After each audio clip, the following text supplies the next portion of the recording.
You wanted the best. You've got the best podcast. The hottest podcast in the world.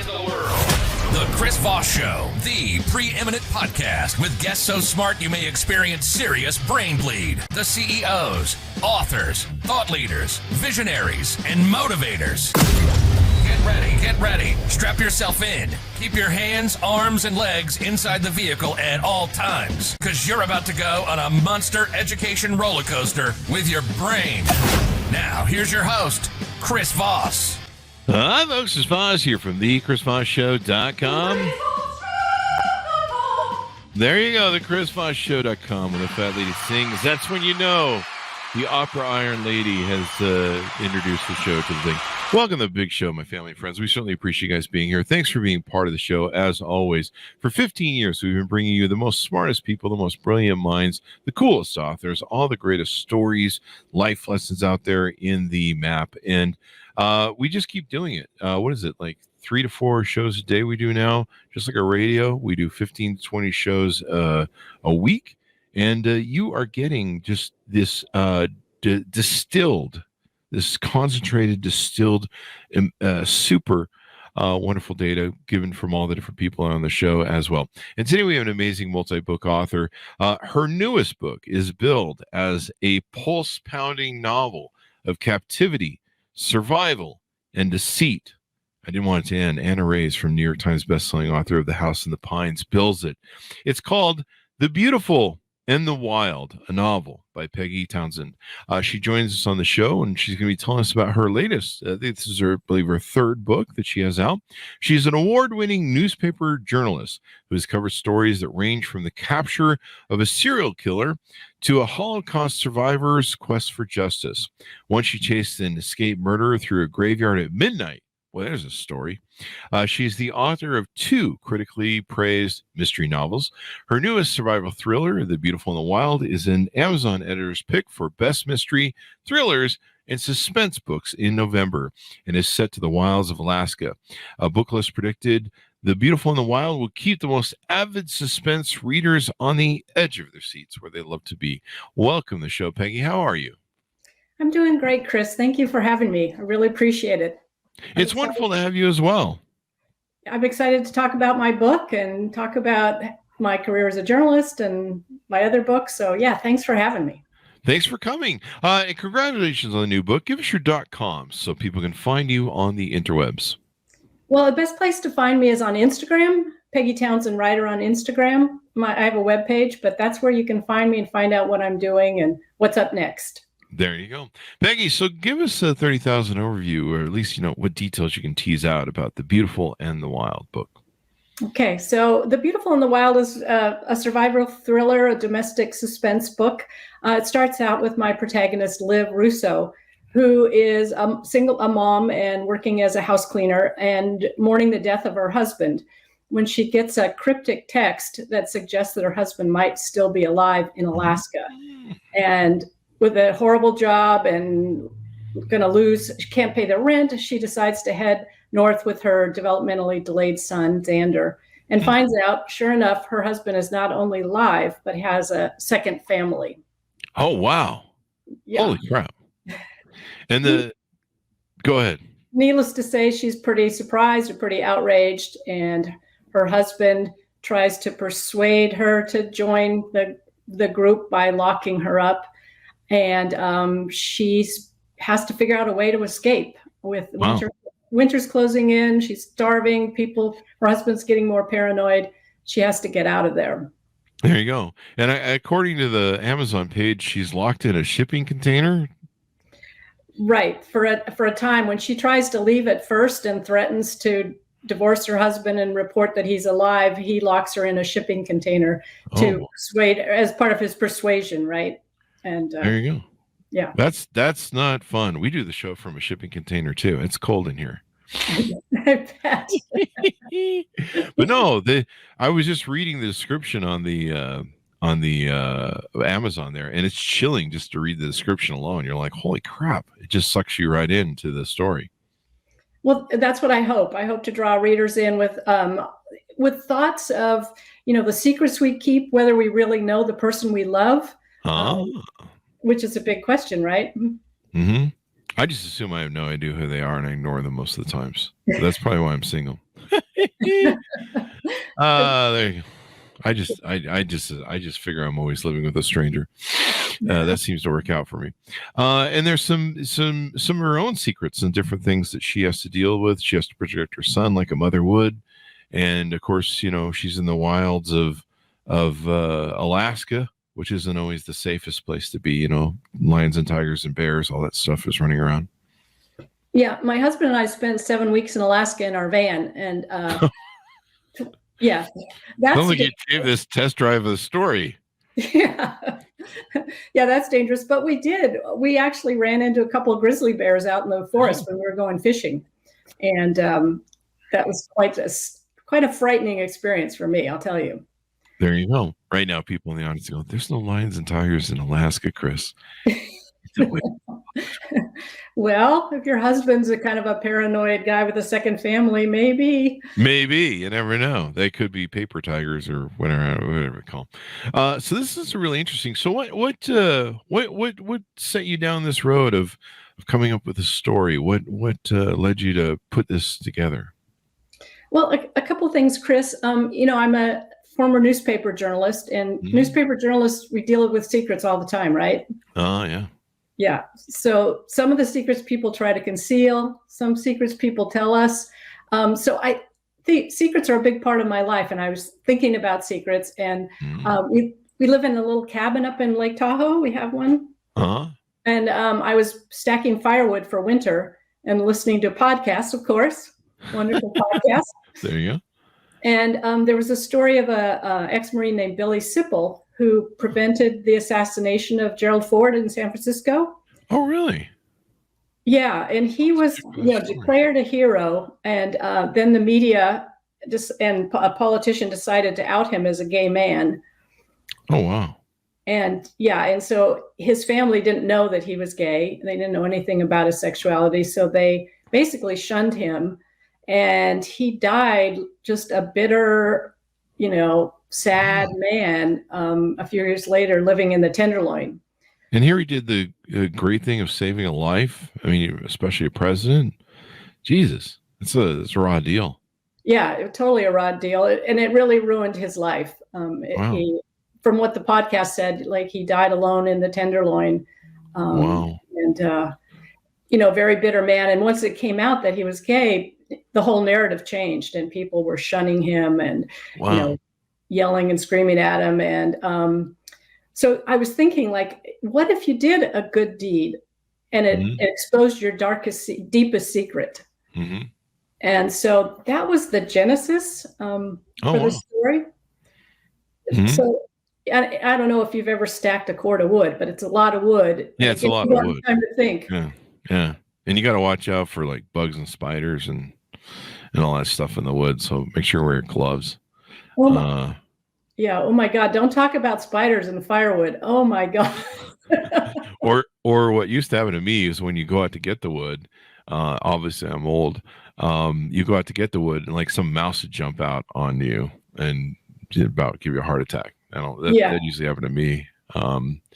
There'd be some mouse in there and you'd be like, "Hey, I'm in here." And, thankfully I didn't find any spiders, but there's always spider webs. So, it's that's a whole new novel on its own of horror. So what made you, as you developed the protagonist in the story, the female, what made you build her character the way you did? Well, I think I wanted to have a woman that was wounded, but had a lot of grit. Mm-hmm.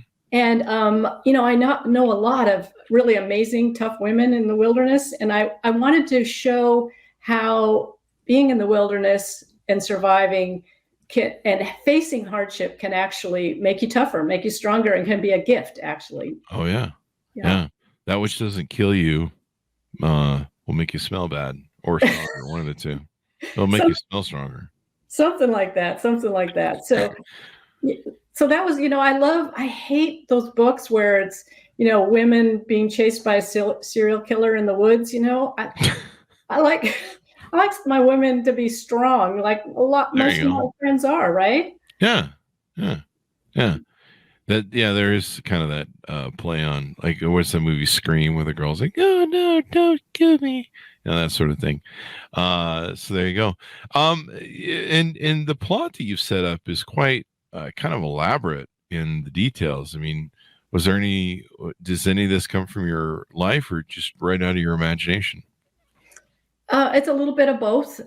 Like what they call, there's pantsers and plotters. Pantsers write at the seat of their pants. Plotters outline everything. And so I'm a plotter. And so there you go. So yeah, my pages of plots, it's kind of scary looking if you look at them, like 20, 30 pages of outline, right? Mm-hmm. And so I just go from there. I sort of started going from there, and I probably, as some of your other writers have talked about, how this weird things happen sometimes when you're writing and the characters take over. Yeah. I've always admired that about novelists, because they can build the whole world in their head.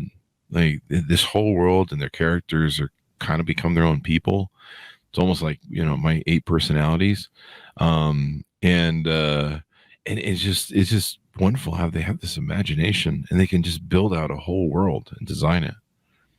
Yeah, it's weird because all the characters in the book, like, I knew them. They were as real as my next door neighbor, which wow, says a little something about writers, like where we are in the world, right? It's how we get the great stories that keep us entertained and in suspense, as it were.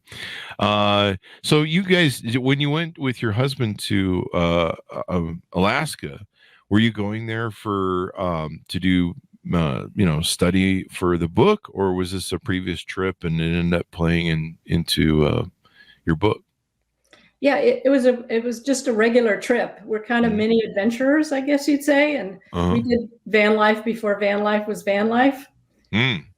So, and we don't have a fancy van. Our van, didn't have heat, and it didn't have a shower, didn't have a toilet or any of that stuff. But yeah, we went out and just were amazed by the vastness of the state. We'd go to a lake that, otherwise would be crowded in California, and there'd be nobody there. We'd camp on the floor. We met these wonderful people that were just hardy and tough. And there's one funny story I can tell you, when we met this guy in this town of Haines, and we told him we were going to go hiking. And he said, well, that's a pretty berry stretch of country where you're going. And I said, oh, I have my bear bells. And he said, well, in Alaska, we call bear bells dinner bells. So, and he said, you might want to take my gun. And my husband and I both said, well, we could take your gun, but we just have to throw it at the bear because we really can't shoot. So, wow, Haines, Alaska, I'm pulling up. You're really out there. Yeah, we were in really remote places. Haines Forest. There's actually a small little. There's a little town there. That's really small. Looks like you could throw a rock from one side to the other, maybe. And there you go. Yeah, you're out. You're out in the middle of 6. I can't even find. Where's Anchorage at? Anchorage is kind of to the west, a little bit north. So. Oh, okay. Yeah. We went. It's way over there. Wow, you guys took the tour. We did the tour. We went all the way to Fairbanks. We went fishing on the Gulf of Alaska. That must have been fun. Rafted the Gulkana River and fished for king salmon. So that probably gave you a pretty good idea of isolation and snow and cold and dangers of environment and probably a lot of that stuff, huh? Just totally. A writer starts with a little seed and just blows it up from there. And the beauty of it was amazing. The forest, the wildlife, the rawness of it. And so when I was writing a book about secrets, I thought, where else, right? Alaska. That's where you go if you have secrets. And I think that probably takes the suspense and the survival element to a whole new level. Because, you just can't break out of the shipping container and like run to your local 7-Eleven and be like, hey, our next door neighbor, you're out in the middle of nowhere. Yeah. I read a lot of books too about survival living in out in the wilds in Alaska, growing your own food and finding your own water and hunting and fishing. And that's not for the faint of heart, believe me, Oh yeah. Those people are tough as nails, men and women.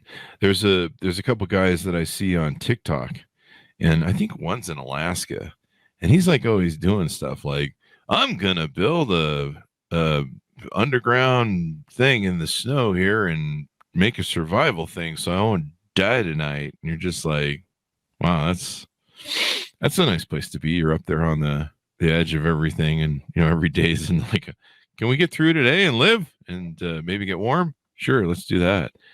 I mean, just like it's almost like a masochism thing for the one guy I watch. I'm like, who hurt you, man? But those people have to be tough, and they just have to be tough as nails, salt of the earth sort of people in that environment. Yeah. If you read about it, and not only like wild animals, but storms that roar through, Oh yeah. because of the weather. And there's the rivers that ice up and then break up. They've got breakup up there that just is, horrendous. That's how that guy in Into the Wild died. Remember him? He went out in the wilderness. No, dangers everywhere. You can fall through stuff and fall through. You can see snow, and it's like, it's going to survive. So she's somehow got to resolve her dilemma with her husband and the other family and what's going on, or she's got to try and escape. I guess you can't tease us out as to which way she decides to go, huh?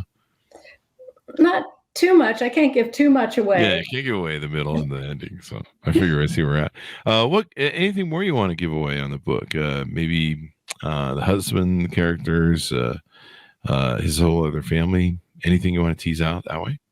Well, yeah, I'll tease out one thing. Besides secrets, it's about how love is a part of survival. Do you ever watch that TV show Alone? Yeah. Yeah. So if you don't know it, they drop off a bunch of people in the wilderness in the middle of nowhere with like 10 items to survive, right? No food, no nothing. And the interesting thing for me watching that and what became part of the book is that idea that a lot, some of them drop out because they starve and some of them get hurt, but a whole bunch of them drop out because they miss the people they love, right? Really? Yeah. That's not the reason you go on one of those things to get away from the people you love, because you're just like, I need some space, man. Yeah. The people that win it seems like, not always, but seems like one of the most misanthropic guys I've ever heard about. He could have stayed out longer than they hauled him in after everybody else quit. And he was like, wow, I'm just getting started. Yeah. He was really trying to get away from somebody. There you go. Definitely. But there's some people that are just really good at it. They just like their own space, like some of these people that I watch. So, story of survival and everything else. How do you feel this was different than as you wrote it, or maybe some of the techniques that you use that you've improved since your last two books? Well, this book is totally different than the other two books. The other two books were based on a woman who was a disgraced journalist in San Francisco. Huh? Excuse me, I'm sorry. And she was trying to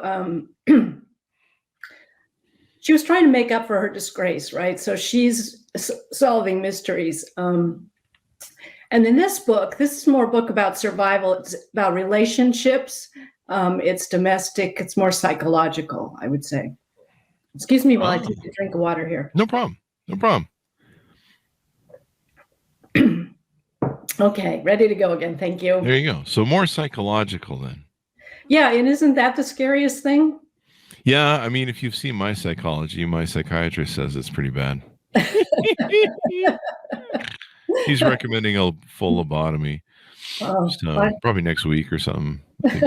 Going in for the surgery. You're just going to run around and just destroy everything, and I'll probably just sit here and smile on the podcast more. Yeah. Your psychiatrist is a brave person, sounds like. There you go. What's coming up in the future for you? Are you have any thoughts on new books yet, or maybe a continuing of this character that's in this book? I actually so I got a 2-book deal, which is very wonderful. And so I just wrote another book. It's also based in the wilderness, but it's set in Oregon this time. Oh, wow. And I just turned it into my editor, so we'll see what happens. It's a story about a runaway and a recluse that lives in the forest. So wow, it's you get the whole forest thing going there. Yeah, I love the outdoors. I mean, I'm a kind of a mini adventurer. There you go. Yeah. I mean, it gives you plenty to play with, especially having that huge amount of there's the scenarios and the environment that you can play with. Definitely. And so many of us don't get out in nature anymore. Like who does? We stay in our cars, stay in our houses. Yeah, I mean, I couldn't survive in Alaska. I get a hangnail. It's pretty much the end of the world for me. I'm just like, yeah, I'm not doing all that. So there you go. Final pitch out for people to order the book as we go out and all that good stuff, Peggy. Oh, yeah. So, yeah, buy the book. People say it's a page turner, which I appreciate. People say that it kind of haunts them after it's done, and which is my plan, which that's what a writer hopes to do, right? There you go. It'll stick with you. So there you go. Yeah. Peggy, give us your .coms. Where do you want people to find out more about you and your authorship stuff on the interwebs? So, yeah, I have Peggy Townsend writer, PeggyTownsendBooks.com, but find me on Instagram and Peggy Townsend Writer. There you go. Thank you very much for Peggy for coming on. We really appreciate it. These are always fun and boy, I'm in suspense already just from reading the Amazon page. I'm like, holy crap, what's going on over here? Sucks you right in. Yeah, well, I'm glad. I hope you read it. I hope you don't get too afraid. I hope it doesn't keep you up at night, but I hope it keeps you up at night reading, I guess. I'll make sure to leave the lights on when I read it. Thank you very much, Peggy, for coming on the show. We really appreciate it. This has been super fun. Thank you, Chris. Thank you very much, Peggy. Thanks, Arnold, for tuning in, and hopefully you'll have some fun with it as well. It sounds like incredible suspense. Order up wherever fine books are sold. The Beautiful and the Wild, which is kind of like the story of my life every day. November 7th, 2023, by Peggy Townsend. Folks, go to goodreads.com/Chris Voss, linkedin.com/Chris Voss, the big LinkedIn news group, the big LinkedIn group. There's a group and a newsletter, whatever. I blended the two. YouTube.com/Chris Voss, Chris Voss 1 on TikTok, and Chris Voss, Facebook.com. Thanks for tuning in. Be good to each other. Stay safe, and we'll see you guys next time.